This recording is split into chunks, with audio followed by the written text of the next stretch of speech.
몇 주 전의 일이었습니다. 한 성도님께서 오랜 시간 투병 생활을 해오셨는데 이제 건강이 많이 좋지 않아지신 겁니다.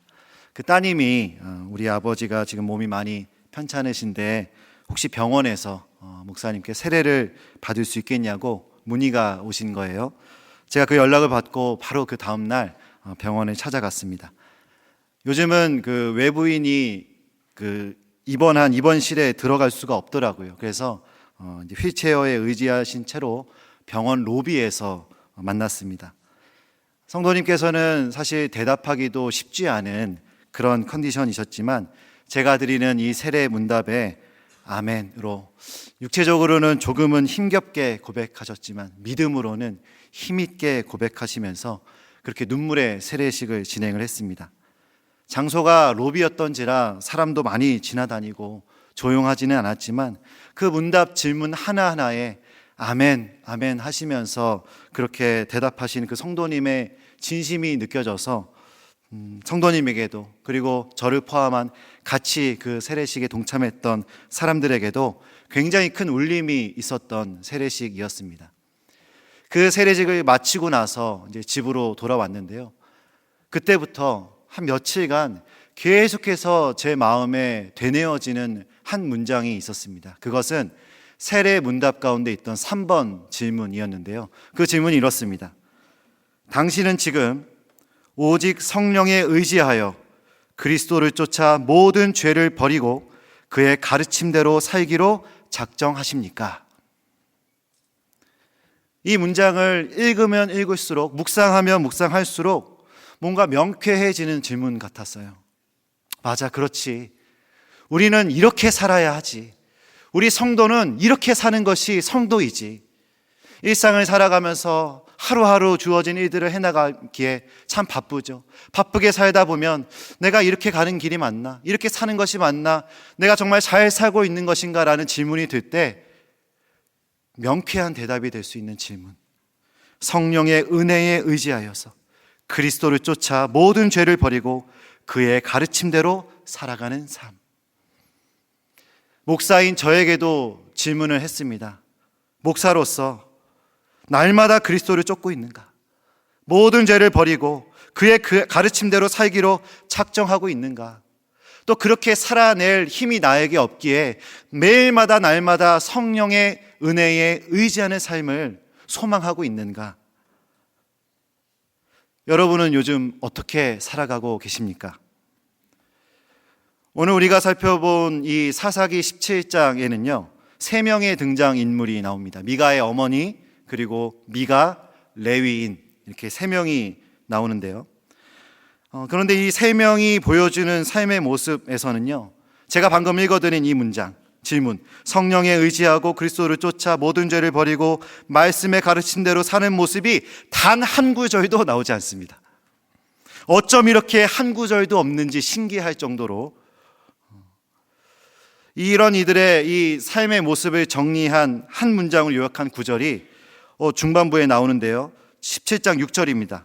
그때에는 이스라엘의 왕이 없었으므로 사람마다 자기 소견에 오른 대로 행하였더라. 이 세 사람의 삶을 요약하는 한 문장이었던 것이죠. 제가 예전에는 이런 성경의 등장인물들을 보면은 어떻게 이렇게 살지? 어떻게 이렇게 영적으로 무지하지? 라는 생각만 했었는데요. 요즘에 이렇게 말씀을 묵상하다 보면 물론 그런 생각도 드는 부분이 있지만 또 어떤 부분에서는 인간이라면 그럴 수도 있겠다. 또 이 사람이 이렇게 처한 상황이었다면 그럴 수도 있겠다. 좀 짠한 마음이 들기도 하더라고요. 어느 정도 이해가 됩니다. 그러나 이해가 된다고 해서 그것이 잘 가고 있는 것은 아니지요. 왜냐하면 그들이 걸어간 삶은 결국 하나님 말씀에서는 완전히 한참 벗어난 죄의 길이었기 때문입니다. 아무리 자신의 삶이 불안했다 하더라도, 아무리 염려가 가득했다 하더라도 그 상황을 하나님 앞에 가져가지 않고 자기의 소견에 오른 대로, 그 육신의 욕망대로 그 죄의 길을 걸어가면 안 되는 것이지요. 이것이 이 세 사람만의 이야기일까요? 오늘날 우리도 마찬가지입니다. 날마다 이 말씀의 다스림이 없으면, 그 말씀의 다스림을 받지 않으면 이들이 걸어갔던 이 죄의 길을 갈 수밖에 없는 연약한 우리임을 고백합니다. 저는 오늘 그래서 설교의 제목을 반드시 받아야 합니다 라고 지어봤습니다.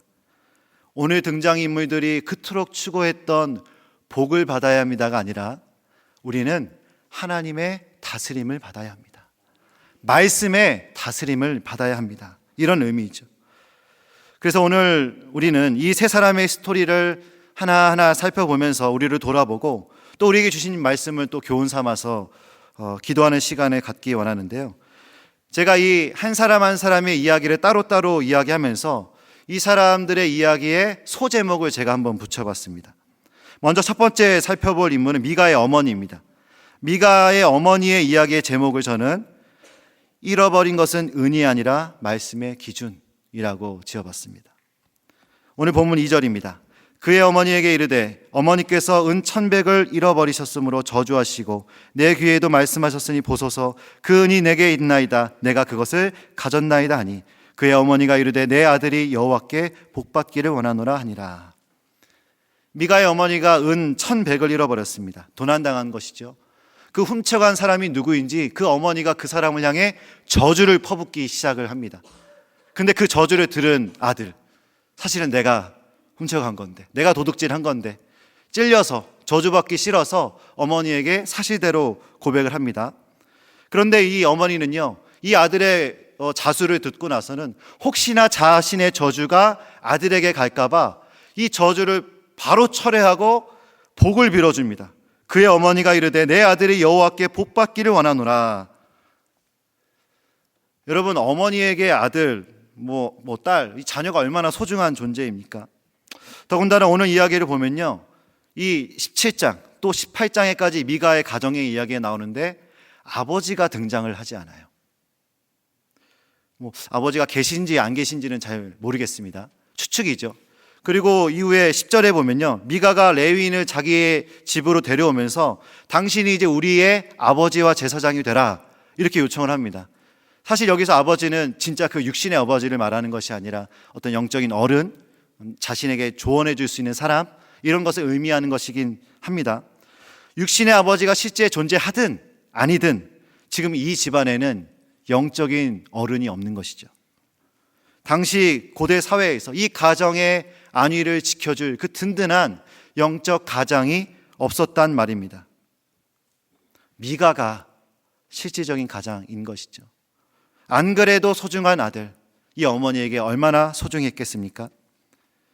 그러나 미가의 행동은 명백하게 하나님께서 친히 명하신 10계명을 어긴 행동입니다. 도둑질한 것이죠. 따라서 미가의 어머니에게 말씀의 기준이라는 것이 있었다면 그 아들이 자신에게 자수했을 때 이렇게 대답했어야 합니다. 얘야, 하나님이 기뻐하시지 않는 일이다. 너는 지금 하나님 앞에 가서 회개해야 된다.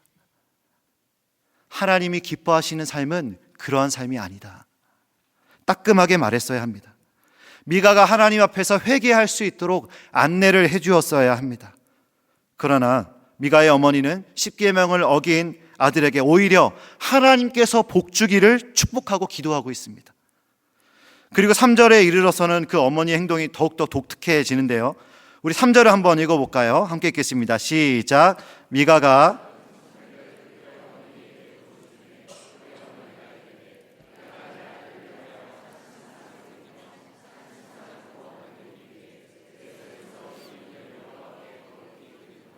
그러므로 내가 이제 이 은을 내게 도로 내 아들을 위하여, 그러니까 저주받지 않게 하기 위해서 지금 우상을 만들 건데 그 우상을 만드는 비용을 여호와께 거룩히 드린대요. 저는 몇 번을 읽어봐도 이게 무슨 말인지가 모르겠습니다. 문장이 이해가 안 가는 것이 아니라 이 부분만큼은 이 어머니의 행동의 이 인과관계가 이해가 되질 않아요.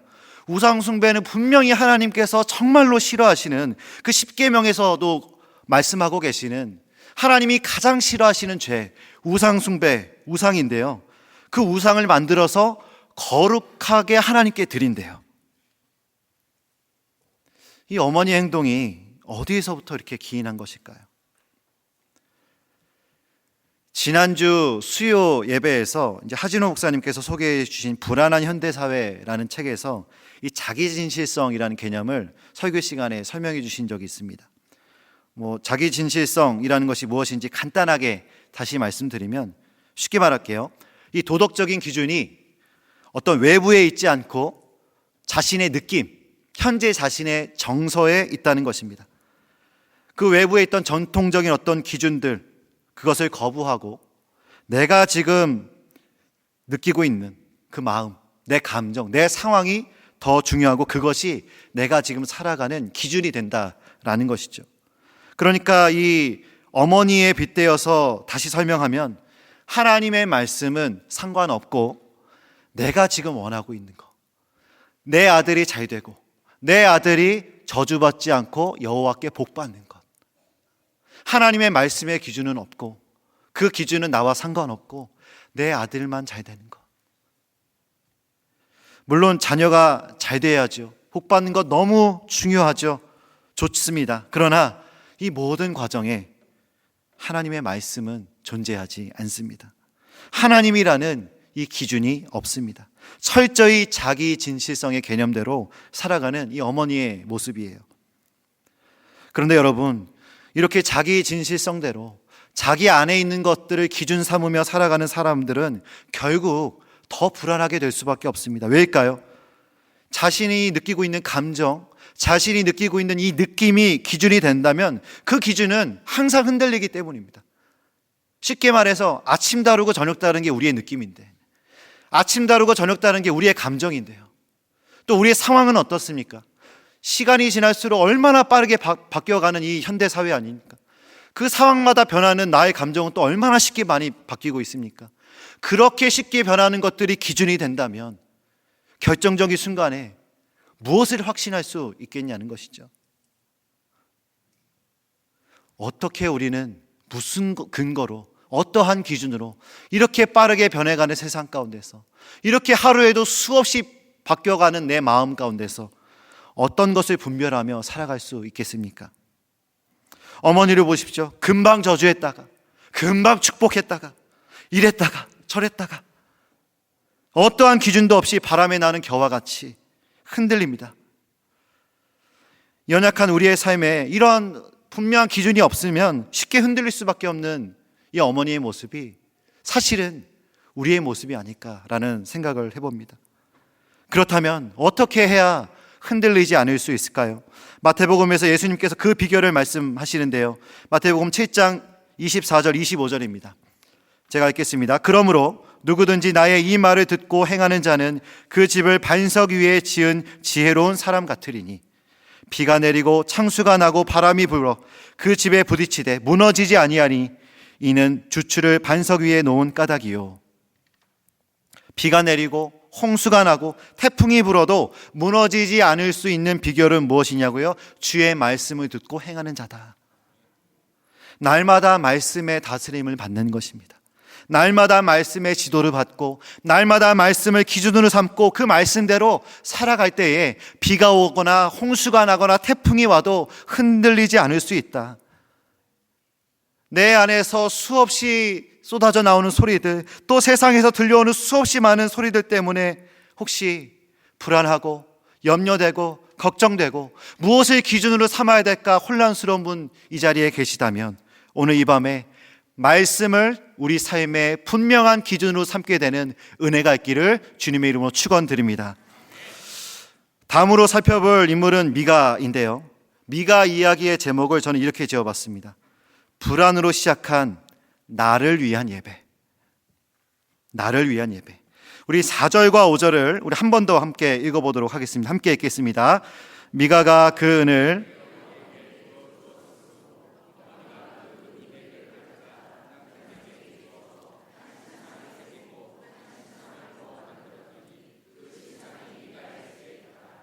그 사람 미가에게 신당이 있으므로 그가 에봇과 드라빔을 만들고 한 아들을 세워 그의 제사장으로 삼았더라.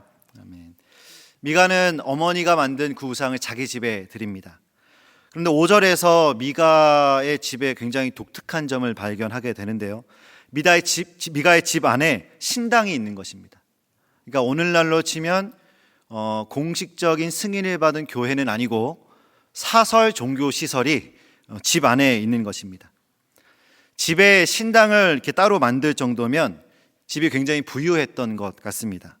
그 부유한 재력으로 또 무엇을 만드냐면 에봇을 만들어요. 에봇은요, 당시 대제사장들만 입을 수 있는 옷이었어요. 그 재료도 굉장히 비쌌기 때문에 웬만해선 쉽게 만들 수 없었을 텐데 그것을 만들어요. 그리고 무엇을 만드냐면 드라빔을 만듭니다.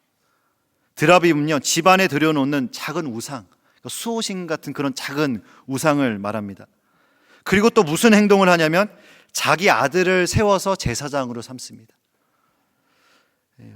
5절이 또 이게 잘 이해가 안 가요. 제사장이란 원래 레위 지파 중에서도 아론의 후손이 할 수 있는 그런 직분인데요. 그리고 또 당시 제사를 드리는 이 예배 행위는요, 하나님께서 거룩하게 구별하신 성전 안에서 진행되어야 했습니다.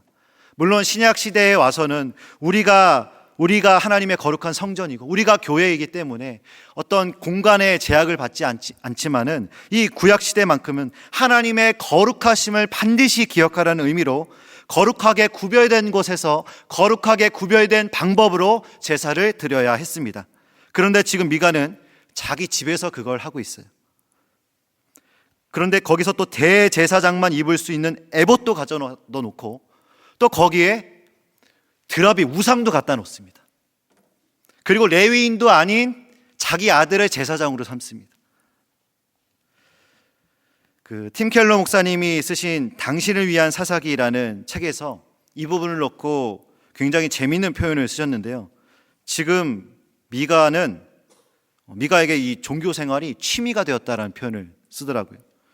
그러니까 경제적으로 여유가 좀 이렇게 있으면 집에 이제 자신이 이제 관심 있는 분야를 막 이렇게 해 놓지 않습니까? 제가 옛날에 TV에서 봤을 때는 당구를 너무 좋아하신 분이 방을 당구장으로 만드시더라고요. 그 모습을 보고 아내가 경악하고 막 그런 TV 장면이 기억이 나는데 그런 거죠. 마치 뭘 모으는 취미처럼, 집을 꾸미는 취미처럼, 삶의 하나하나 내 삶의 어떤 스펙을 쌓아가는 그 취미처럼 그렇게 종교 생활을 하고 있는 것입니다. 그런데 미가가 생각할 때 이 신당을 이제 꾸며가는 이 입장에서 완벽하지 않은 하나가 있었어요. 뭐냐면 자신이 세운 이 제사장이 아들이긴 하지만 순정 제사장이 아니에요. 일명 유사품을 앉혀놨으니까 이 취미를 제대로 즐기는 사람 입장에서는 순정 레위인을 갖다 놔야 직성이 풀렸을 것입니다. 그런데 마침 레위인이 자기 집 앞을 서성입니다. 그리고 그 정품 레위인을 데려다가 자기 집에 제사장을 삼습니다. 미가의 신당 꾸미기 완성. 잘 모르는 사람들이 봤을 때는 미가의 열심이 대단하다고 봤을 겁니다. 와, 얼마나 예배 드리는 것을 좋아하면 저렇게 집 안에다가 신당을 꾸며놓고 제사장이 옷도 만들고 레위인까지 고용해서 제사장을 둘 정도니 이 미가의 이 예배를 향한 열정이 대단하구나. 그런데요, 미가의 이 종교 활동의 최종 목표가 13절에 기록되어 있습니다. 그 모든 수고와 열심의 이유가 13절이에요.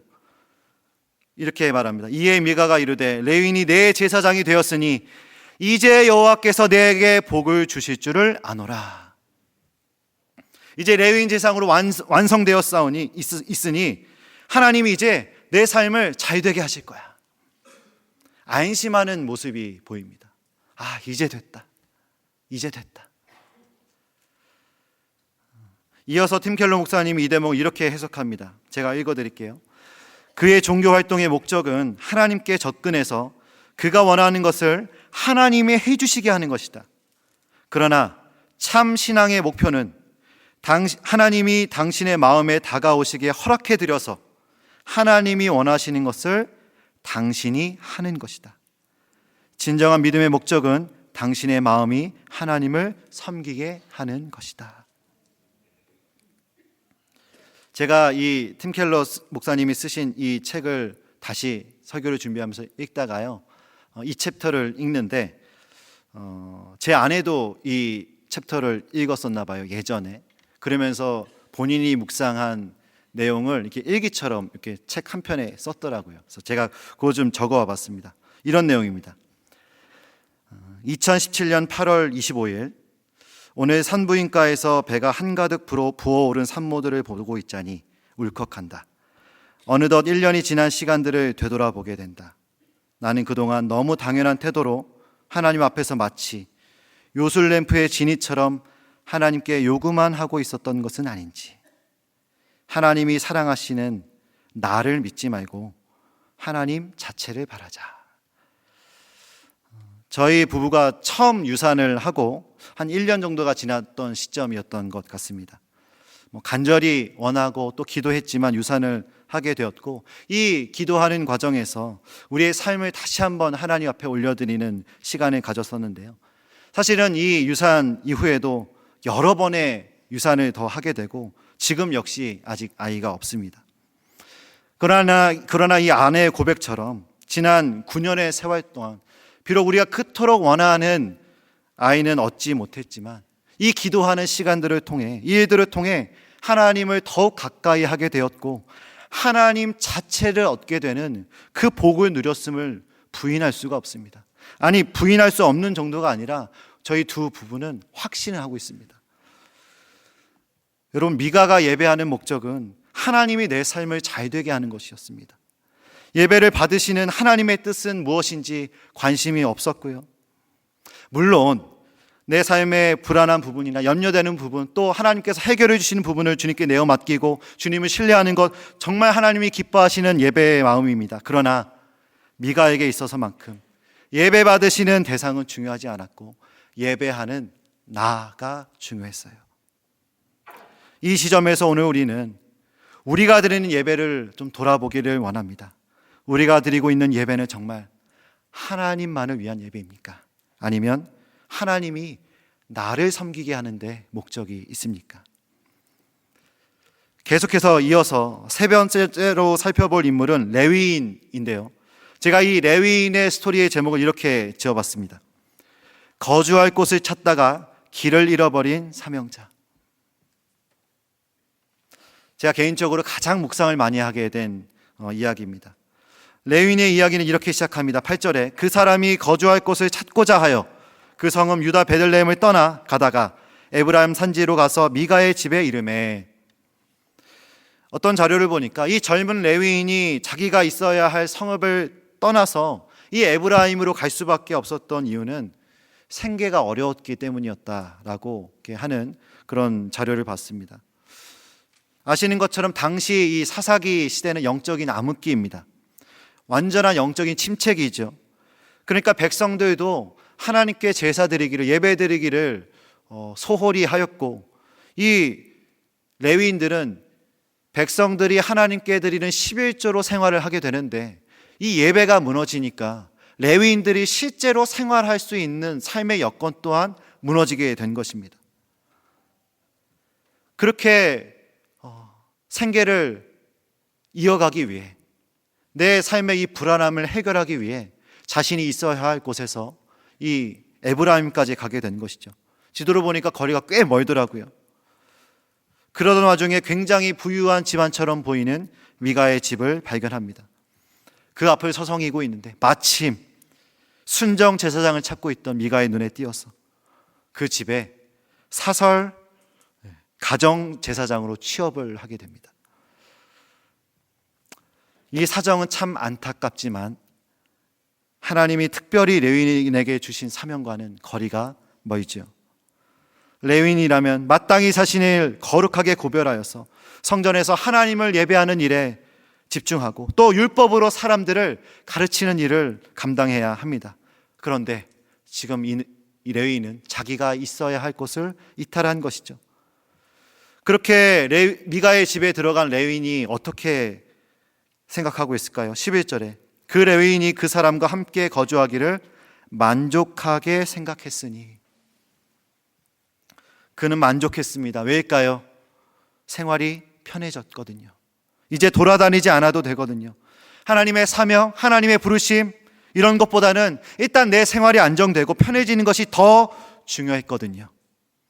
여러분, 정말 이 레위인이 하나님이 주신 사명을 소중하게 여겼던 사람이라면, 그 자신에게 주어진 이 사명을 감당하고자 애썼던 사람이라면 미가와 미가의 어머니의 이 집을 보고 이렇게 이야기했어야 됩니다. 예배는 이렇게 드리는 것이 아닙니다. 미가요, 이것은 우상 숭배입니다. 이 가정 여호와께 돌이켜야 합니다. 그러나 레위인은 입을 열지 못합니다. 왜요? 그 집에서 사는 것이 더 편안해 보였기 때문이죠. 내 삶이 안락해지려면 입을 다물어야 했습니다. 그렇게 백성들을 말씀으로 마땅히 지도해야 할 레위인이 그 역할을 제대로 하지 못하니까 이스라엘 예배가 무너지죠. 예배가 무너지니까 그 연쇄작용으로 레위인들의 생계 또한 어려워집니다. 그러니까 또 영적인 지도를 하지 못하고 이 악순환이 계속되는 것입니다. 이 레위인이요 18장에 이르러서는요, 역시 하나님의 뜻과는 전혀 상관없이 살고 있는 단지파 사람들의 요청에 근거도 없는 하나님의 축복을 해요. 당신 잘 될 겁니다. 하나님이 축복하실 것입니다. 그런 말들을 막 합니다. 마치 하나님의 말씀을 대언하는 것처럼요. 그저 나에게 편한 대로, 사람에게 듣기 좋은 말대로, 사람들에게 인정받기 위해서 그런 삶을 목표로 둔 이 레위인의 모습을 보면서 목사의 직분을 받들어 살고 있는 저의 모습을 돌아보았습니다. 먼저는 나는 지금 이 하나님이 부르신 이 사명을 두렵고 떨림으로 받아들이고 있는가? 두 번째로, 말씀을 가르치는 직분, 예배의 진정한 대상이신 하나님을 소개하는 이 직분을 나는 제대로 이행하고 있는가? 그리고 가장 중요한 것, 이런 말뿐만이 아니라 하나님을 경외함이 무엇인지 삶으로 살아가고 있는가? 여러분, 이것이 비단 저의 고민이어야 할까요? 하나님의 사명자로 부름받은 우리 모두의 질문이요, 고민이 되어야 되지 않을까요? 지난 수요일에는 정말 오랜만에 임직 감사 예배가 드려졌습니다. 우리 교회 직분자들, 장로님, 안수 집사님, 권사님을 세우는 참 기쁘고 감사하고 영광스러운 날이었는데요. 그 안수 받으시는 우리 장로님과 집사님들을 보면서 그렇게 진지하게 기도하며 두렵고 떨림으로 그 안수를 받으시는 모습을 보면서 저도 참 도전이 되었고요. 또 우리 권사님 한 분이 앞에 이 자리에 서서 권사의 기도라는 제목으로 기도문의 낭독을 하는데 어찌 그리 눈물이 나던지요. 홈페이지에도 올라와 있는 그 기도문의 일부를 제가 읽어 드릴 텐데요. 이 권사라는 단어가 나올 때 여러분의 직분, 목사, 장로, 집사, 순장, 교사, 또 이런 직분이 없다 하더라도 무엇보다도 소중한 우리의 정체성, 성도, 이렇게 단어를 바꿔서 한번 들어보시길 바랍니다. 이런 권사 되게 하소서. 세상 사람들이 모두 넓은 길로 갈 때 묵묵히 좁은 길 걸어가는 권사 되게 하소서. 먹든지 마시든지 하나님의 영광을 구하고 먼저 하나님의 나라와 의를 구하는 권사 되게 하옵소서. 나의 의를 자랑하지 않고 비천한 나를 사랑해 주신 그리스도의 의를 자랑하는 권사 되게 하옵소서. 세상 경험과 지식을 가지고 한마디씩 하다가도 주의 말씀 앞에 잠잠해지는 권사 되게 하옵소서. 말씀을 사모하여 귀를 기울이고 말씀을 증거하기 위해 입을 여는 권사 되게 하옵소서. 저 사람이 믿는 예수라면 나도 한번 믿어보고 싶다라는 소리를 듣는 권사 되게 하옵소서. 더 많은 내용이 있지만 중략했습니다. 여러분, 오늘 우리가 살펴본 레위인처럼 혹시 세상의 안락함을 찾다가 잠깐 사명의 길에서 벗어난 분이 계십니까? 세상의 풍요를 쫓다가 하나님의 부르심을 잊어버린 분이 계십니까? 세상이 말하는 성공을 향해 달려가다가 혹시 우리의 정체성을 잃어버린 분이 계십니까? 이 기도문은, 이 말씀은 단순히 직분에 관한 내용이 아닙니다. 그리스도의 인의 정체성에 대한 문제입니다. 사랑하는 성도 여러분, 오늘날 우리가 진짜 잃어버린 것이 무엇입니까? 성도로서의 부르심만큼은 잊어버리지 않았으면 좋겠습니다. 아무리 안락한 삶이 좋다 하더라도, 아무리 세상이 주는 그 유혹이 달콤하다 하더라도 이 예수 그리스도께서 핏값으로 죽고 사신 이 성도라는 정체성만큼은 정말 우리가 소중히 여기고 잃어버리지 않았으면 좋겠습니다. 오늘 이 밤에 말씀과 기도를 통해 다시 한번 우리의 삶을 주 앞에서 돌이키고 이 주어진 사명의 길, 이 성도의 길 기쁨으로 걸어가게 되는 오늘 이 밤이 되기를 간절히 소망합니다. 말씀을 맺고자 합니다. 히브리어의 시간이라는 책에서 히브리어 이 바라크, 복이라는 뜻인데요, 라는 단어를 소개하는 내용을 읽었는데요, 오늘 미가의 어머니가 말했던 내 아들이 여호와께 복 받기를 원한다, 이 복, 이게 바라크입니다. 이 책에서는 아브라함 이야기를 핵심 구절로 잡고 복에 대해서 설명하는데요, 한번 들어보십시오. 내가 너로 큰 민족을 이루고 내게 복을 주어 내 이름을 창대하게 하리니 너는 복이 될지라. 성경에 나오는 복, 바라크의 기본적인 뜻은 무릎을 꿇다입니다. 따라서 성경에서 말씀하는 진짜 복은 하나님께서 우리에게 무엇을 주실까 하는 문제가 아니라 우리가 어떤 자세로 있는가, 그것이 관건이라는 것입니다. 이러한 복의 의미는 세상에서 말하는 복의 개념을 완전히 뒤집어 놓습니다. 하나님 앞에서 엎드린다는 것 자체가 우리에게 복이라는 사실입니다. 복이 되어라 라는 하나님의 명령을 따라 가나안으로 떠난 아브라함의 삶은 고난의 연속이었습니다. 그러나 이 모든 과정은 아브라함이 하나님 앞에서 무릎을 꿇는 시간이었습니다. 이 시간들은 그가 복이 되는 과정이었습니다. 그렇게 그는 믿음의 선조로서 수많은 사람들의 복이 되었습니다. 사랑하는 성도 여러분, 하나님 앞에서 무릎을 꿇는다는 것, 하나님의 다스림을 받는다는 것, 이 모든 과정은요, 우리가 마치 또 무언가를 결단해야 되는 것 같지만 사실은 하나님이 하시는 거예요. 아브라함의 약속 또한 이 약속의 주체자는 하나님이세요. 주님이 우리에게 원하시는 것은요, 이 삶의 여정 가운데서 그 주님을 신뢰함으로 겸손하게 하나님 앞에 엎드려서 하나님의 도우심을 구하는 겁니다. 그 하나님을 신뢰하는 그 마음을 원하시는 거예요. 이미 자신의 모든 것을 내어주신 그리스도께서 우리에게 영원한 복이 되어주셨습니다. 그러니 무엇이 우리를 흔들 수 있겠습니까? 무엇이 우리의 기준을 흔들 수 있겠습니까? 오늘 우리는 복받기 위한 우리의 행위를 결단하는 시간이 아니라 이미 복을 주셨기 때문에 신뢰함으로 순종의 길, 말씀의 다스림을 받는 그 길을 사모하며 나아가는 오늘 이 밤이 되기를 소망합니다.